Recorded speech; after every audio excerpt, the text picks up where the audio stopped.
Bueno, buenas tardes a todos ustedes. Anteayer recibí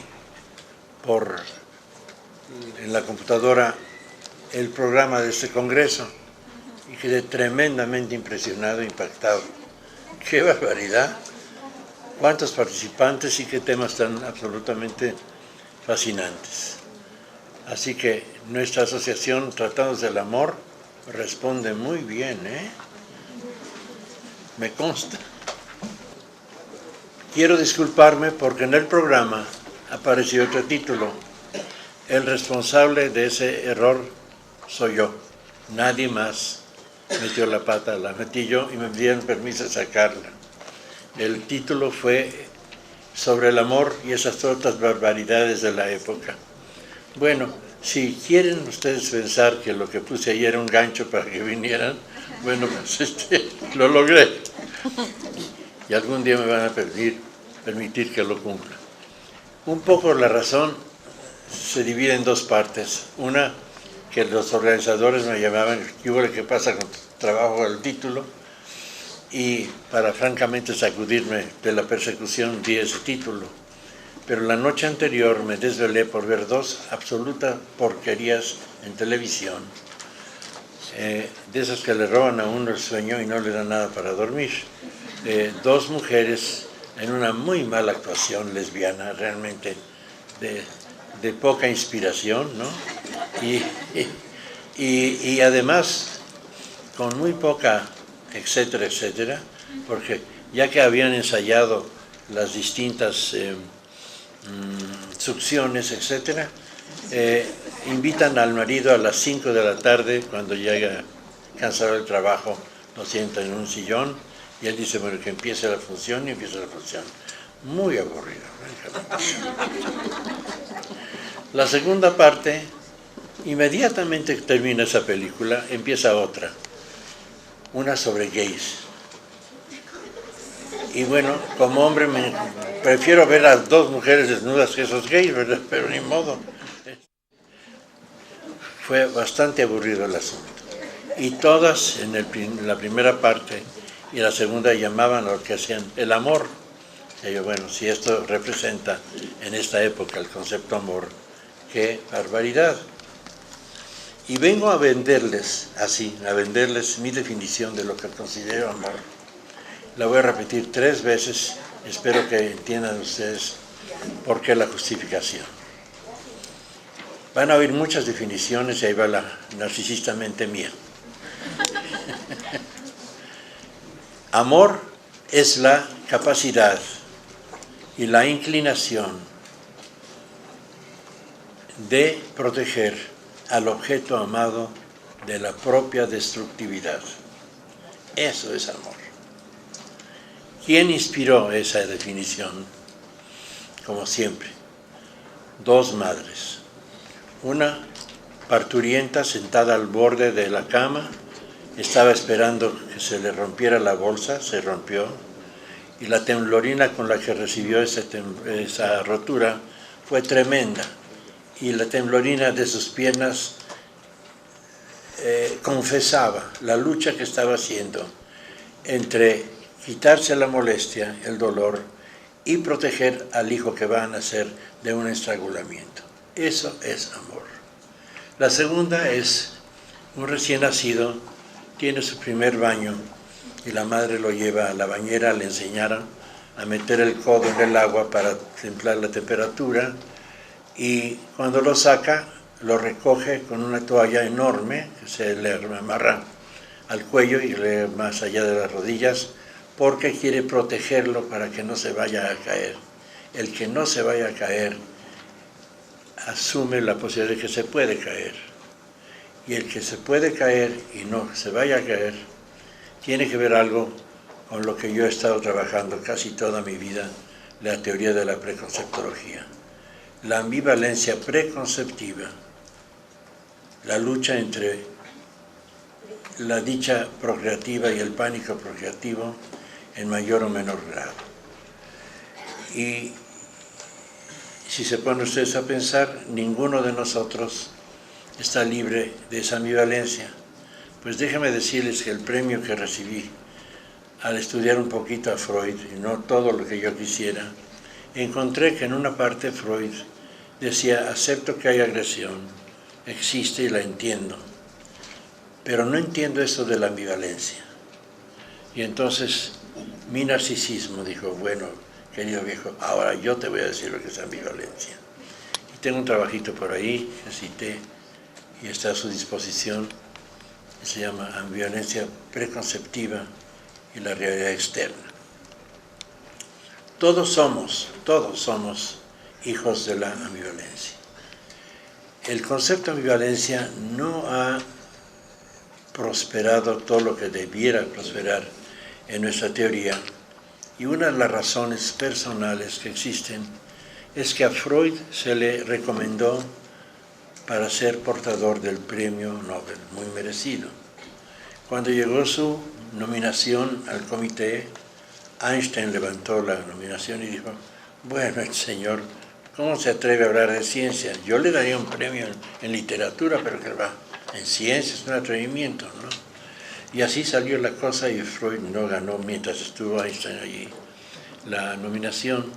Sale del comité Einstein y alguien le hizo la bendita diablura de juntar a Freud con Einstein para que escribiesen sobre el porqué de la guerra.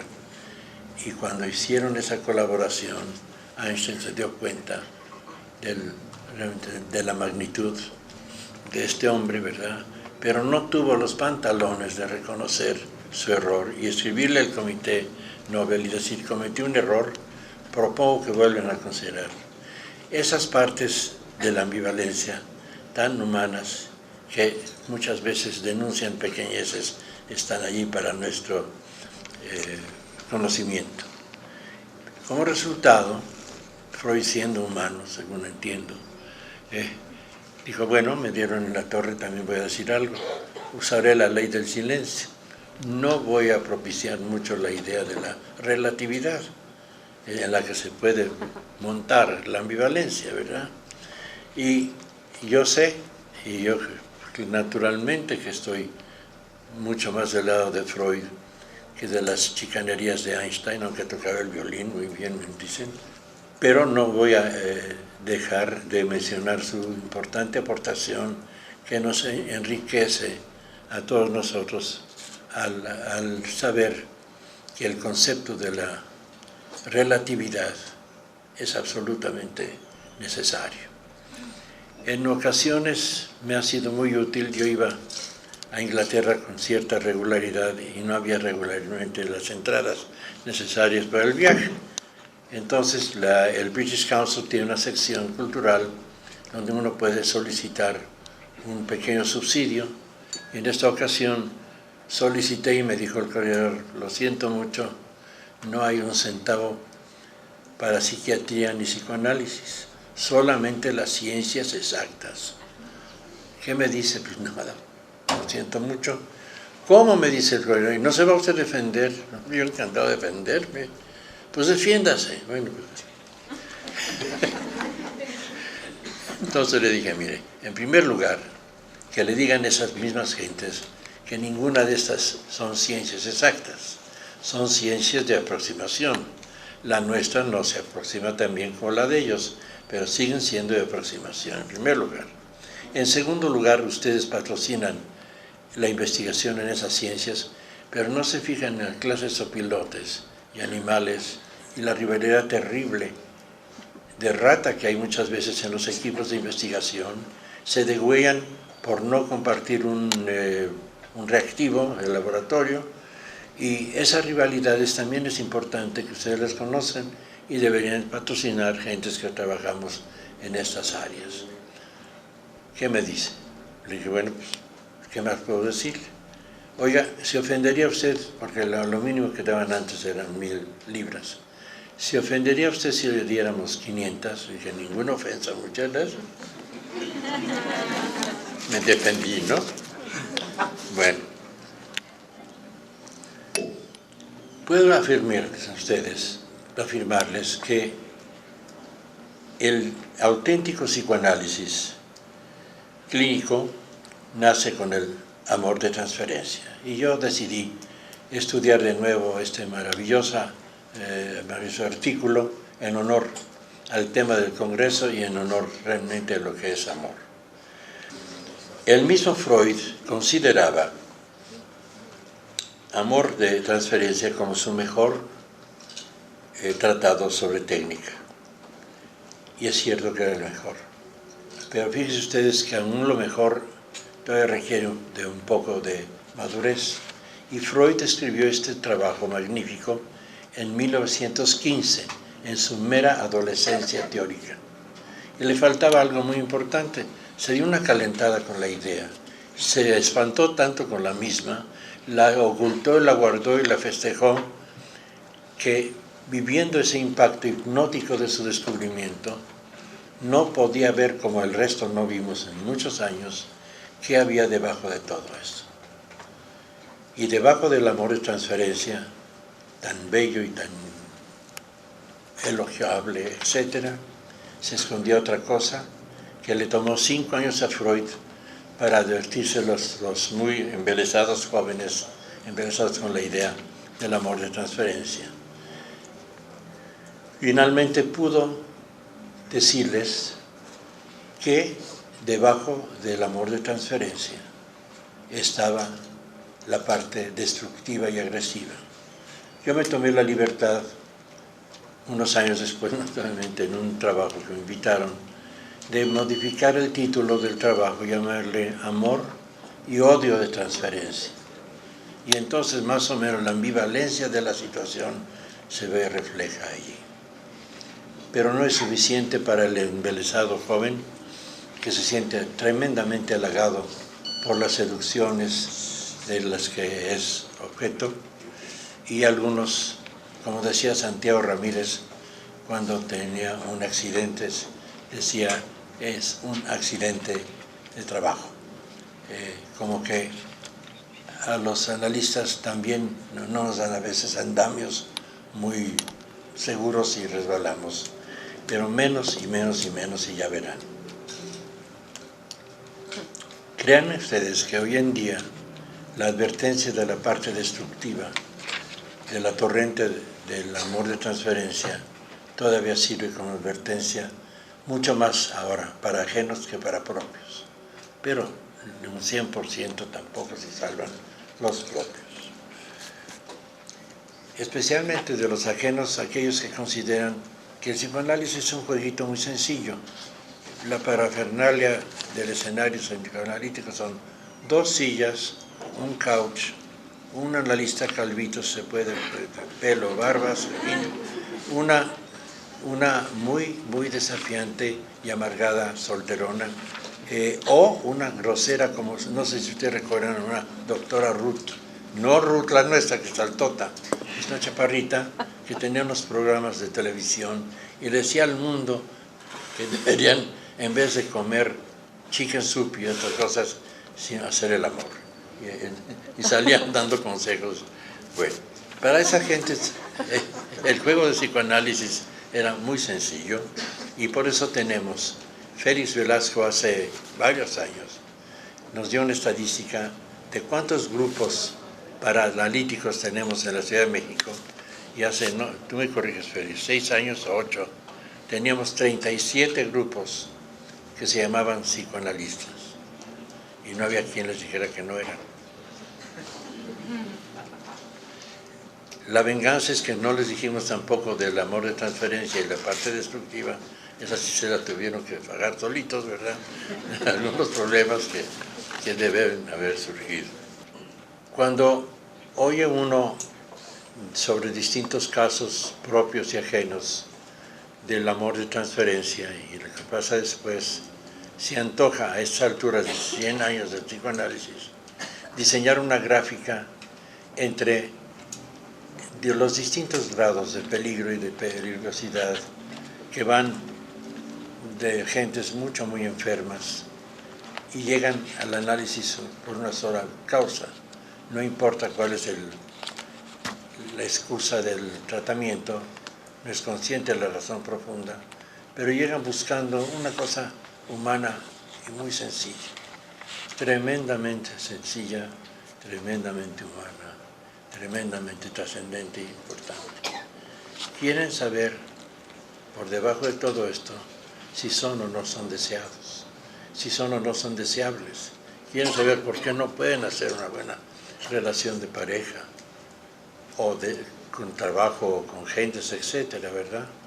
Y los casos de neurosis, etcétera, cuando el analista les explica que está muy bien que tengan estos bellos sentimientos, pero vamos a usar esta torrente de amor de transferencia para seguir el análisis. Lo toman con cierta resignación. Algunas mujeres muy agresivas del grupo feminista se vuelven sumisas. Se vuelven muy sumisas y otras no se resignan. Y cuando no se resignan a que el analista les diga, mire, esto está muy bien,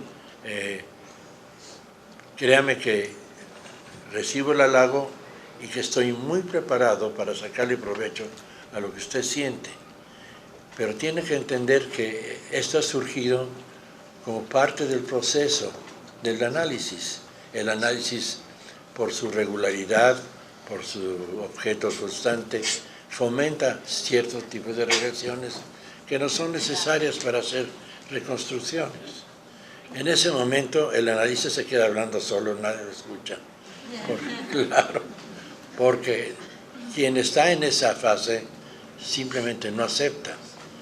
Y hubo un caso que yo me expliqué después, no había caído el 20. En San Paulo tenemos un compañero, por cierto, muy talentoso, que trabajaba también en ese grupo, Blay Neto. Tuvo una paciente que en 3 ocasiones llevaba en su bolsa una pistola, en 3 ocasiones tenía ganas de soltarle la pistola, pero no lo hizo hasta la 4ª vez que se la vació. Y yo me preguntaba, ¿qué fue lo que sucedió? Bueno, primero, el diagnóstico de esta paciente, y por cierto es bueno hacer diagnósticos todavía, era que era border, y border de los graves casos de López y de Kernberg. Y al rehusarle a ella una correspondencia al amor que ella sentía muy genuino, no tuvo otro remedio más que destruir aquello que le negaba su único anhelo en la vida, ¿verdad? Bien. Pero no todos los casos son así, no son tan extremos, y yo no quisiera, después oigan las estadísticas, que salieran ustedes pensando realmente que somos una mafia de seductores, aprovechadores, sensuales, otra serie de cosas, ¿no? En fact, hubo una ocasión donde Freud, con su descubrimiento, se desesperó mucho con una paciente porque le dijo, ¿y tú por qué no te enamoras de mí? ¿Solo porque soy viejo?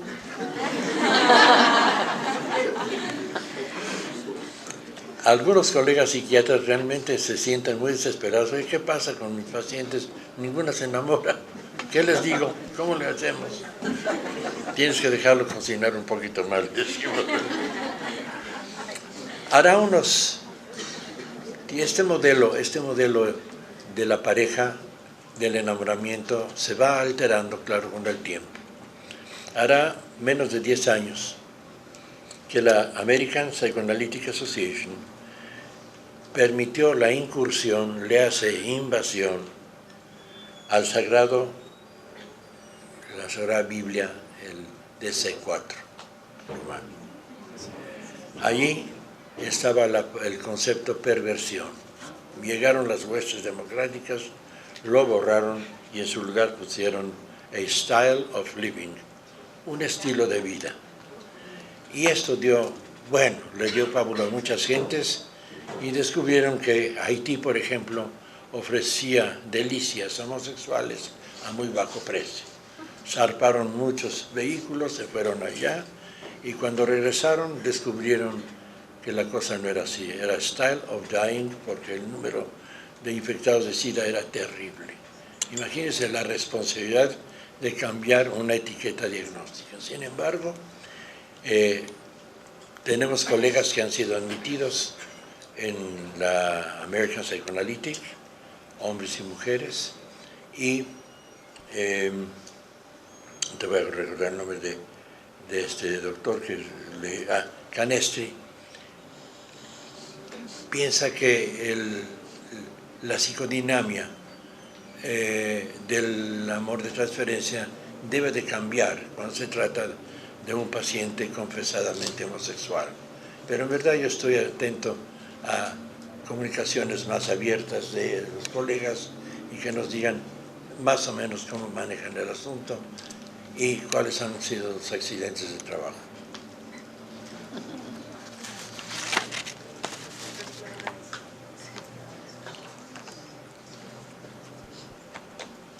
En la época presente no es ninguna novedad que el fenómeno de transferencia sea visto y entendido como algo universal.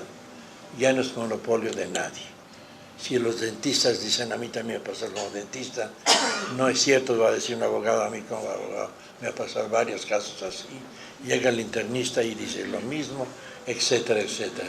En esa época salió un chiste muy simpático, donde llega una hermosísima mujer a la consulta con un internista. Él no puede resistir su belleza y su atractivo, ella responde al impacto y en fin hay coito, y cuando están levantándose y vistiéndose le dice, señorita, yo ya contesté mis problemas, ¿cuál es el suyo?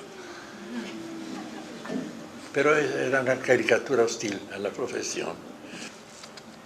La pregunta es que si es universal el fenómeno del transfer, ¿cómo es que en la calle no hay escenas de más de lo que vemos del cachondeo de parejitas y todas esas cosas, ¿no? ¿Y por qué no avientan ropa? ¿Por qué no hay romances, etcétera? Porque todavía existen en el ser humano mecanismos neuropsicológicos de control donde en ciertas situaciones esto no se hace, de hacerse es psicótico. Y todavía tenemos ciertos controles que la situación del análisis propicia a que se aflojen o se pierdan. Para eso tengo unas estadísticas muy interesantes.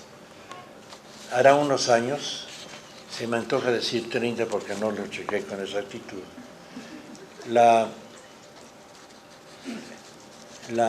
American Psychological Association, la Organización de los Psicólogos, encontró en la pregunta ¿cuántos psicólogos, terapeutas han tenido relaciones sexuales con sus pacientes?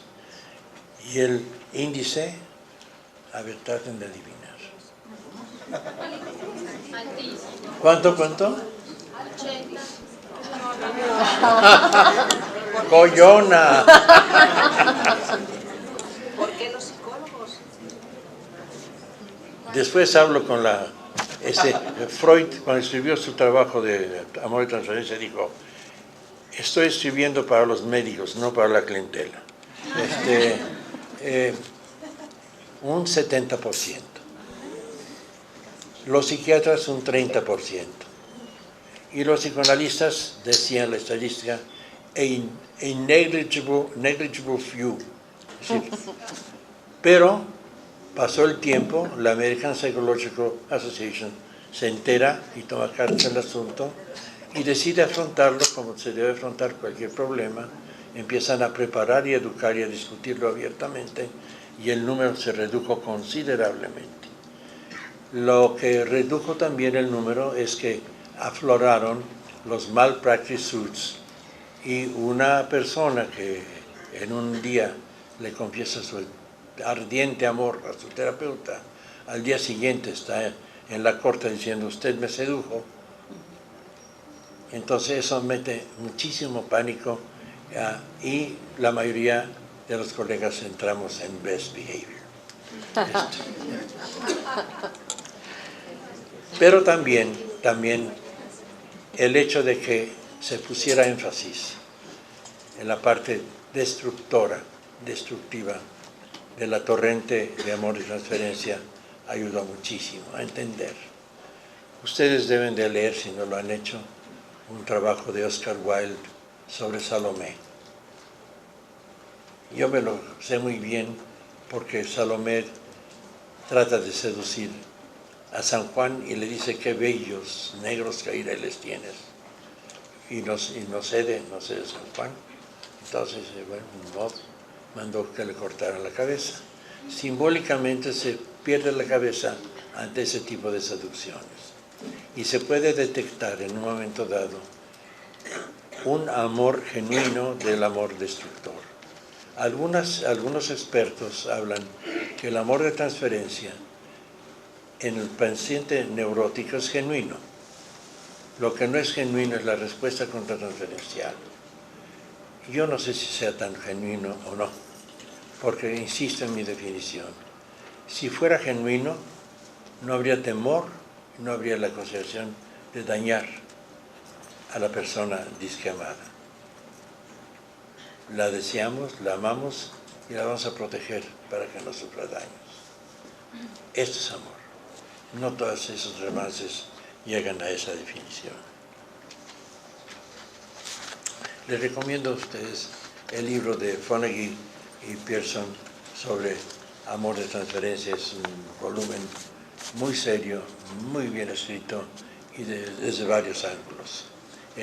Critican a Freud en una auténtica crítica de partido, es decir, un buen partido tiene críticas internas donde algunas de las medidas del partido tienen que ser vistas y modificadas, ¿no?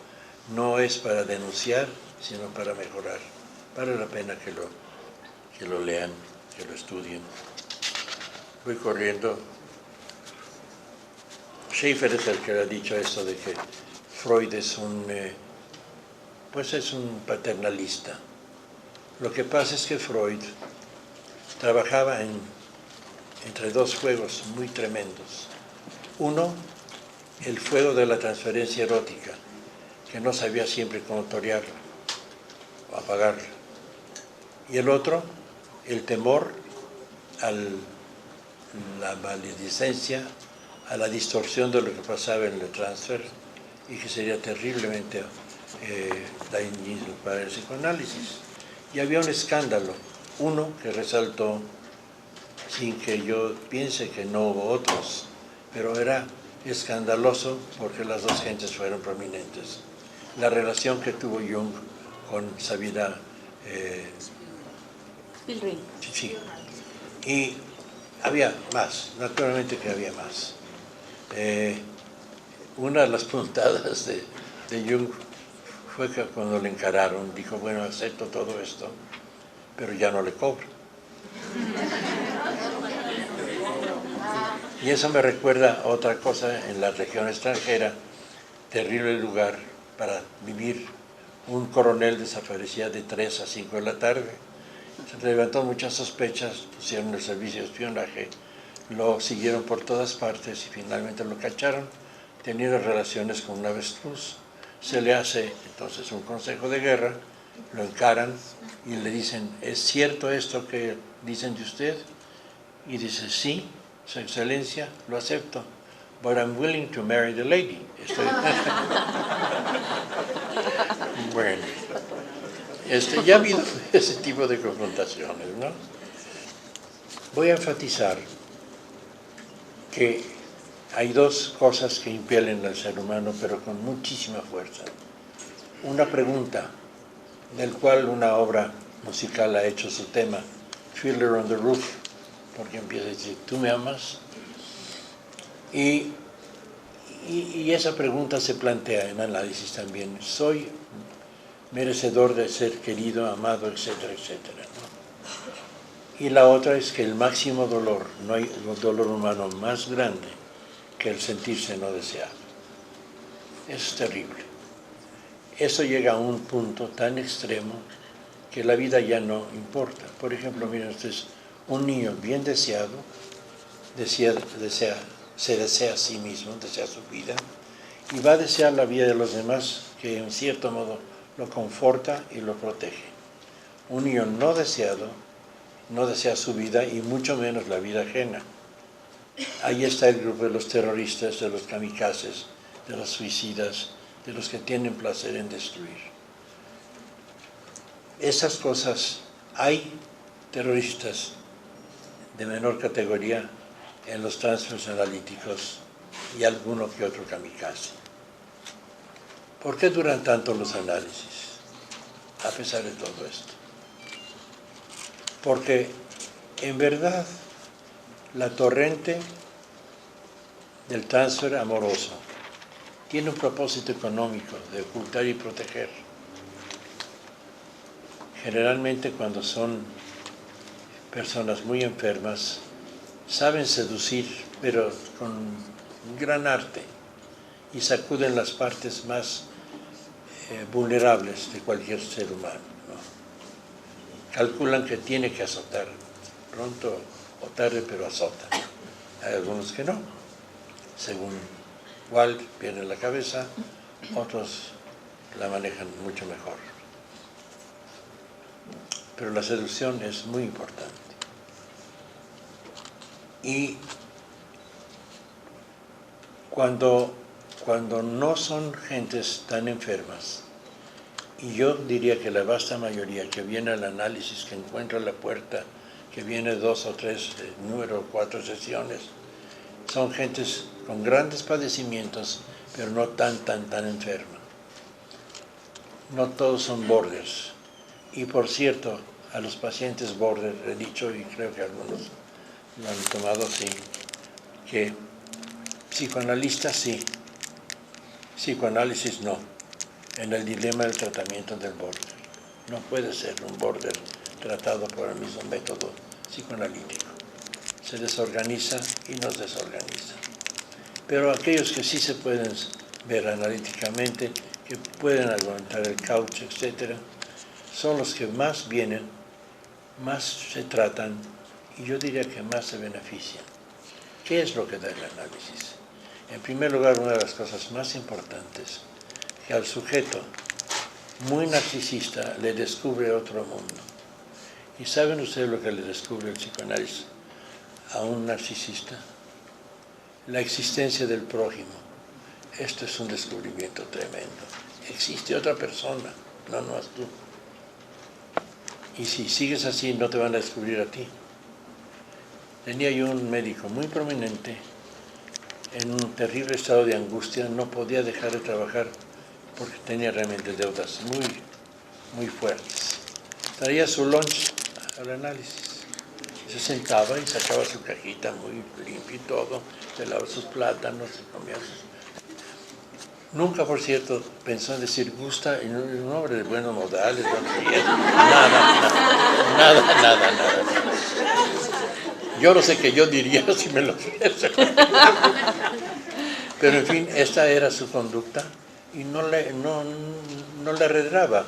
Y en esta conducta me platicaba cosas de su relación con su nueva novia, etcétera. Y se enfurecía porque no tomaba en cuenta esa ansiedad de él. Él no tomaba en cuenta nada de ella. No era de los que era de los que buscaban, de las que barren, surcen y lavan, etcétera, ¿verdad? Bueno, el análisis de él fue muy interesante y me mostró que perdemos el tiempo con personas, pese a su inteligencia y su nivel de cultura, si los tratamos como neuróticos. En esta época, lo que más se trata, si tenemos la suerte de entenderlo, es el carácter. El carácter, esa piedra diagnóstica que nos permite pasar, es lo que absorbe mucho tiempo, porque lo característico es pétreo y se aferra, pero también se diluye. Y cuando se descubre que existe el otro, el prójimo, el descubrimiento de quien lo experimenta es tan enorme que realmente, no sé de ustedes con sus pacientes, yo lo he tenido conmigo y con pacientes, descubrimos un nuevo amanecer. Descubrimos, por ejemplo, que la elección de pareja muchas veces obedece, claro, a una neurosis. Y los verdaderos narcisistas seleccionan al que no lo es y lo hacen víctima de sus manejos y lo hacen un adicto a sus trastornos. Y pronto tenemos relaciones de tipo chatarra, de las cuales la gente no se puede librar tan fácilmente. Yo tuve el privilegio de ayudar a que una persona que pertenecía a una secta psiquiátrica se salvara. Pero no se imaginan ustedes el chantaje y la persecución y el miedo en el que vivía esta persona. Poco a poco la fuimos destetando y en fin se salvó y ahí va. Así que es muy importante reconocer las relaciones chatarra, saber cuál es un objeto malo recubierto de bueno, mostrar las adicciones no nomás de droga, sino los afectos que tenemos con objetos malos y poderlos salvar poco a poco. Cuando esto sucede, vamos para adelante. Creo que les he tomado, me falta decir gracias.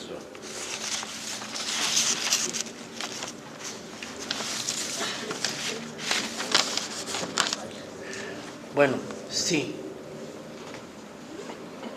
simplemente es un cambio literario. Apunté La tormenta y después de la tormenta. La tormenta es la floración de estos transfers eróticos, la protesta porque no se satisfacen, etcétera, ¿verdad? Y las tormentas son tremendas. Les voy a dar un ejemplo de una de ellas. No podrán jamás identificar dónde sucedió ni a quién. Pero en un momento dado en que se rehúsa esto, ya no es asesinato. Pero sí llovieron vasos, macetas, vidrios rotos, puertas que se rompían, batientes que se empujaban, insultos tremendos, una lista, una agenda que la persona había acumulado para atacar en caso necesario. Era terrible, terrible el transfer destructivo y negativo, porque se le rehusaba su pregunta básica, ¿tú me quieres? Y cuando se le pudo mostrar, tal vez, sí te quiero, pero no como quieres ser querida. Tienes que trabajar conmigo para que se te quiera no a chaleco, sino porque te lo ganas.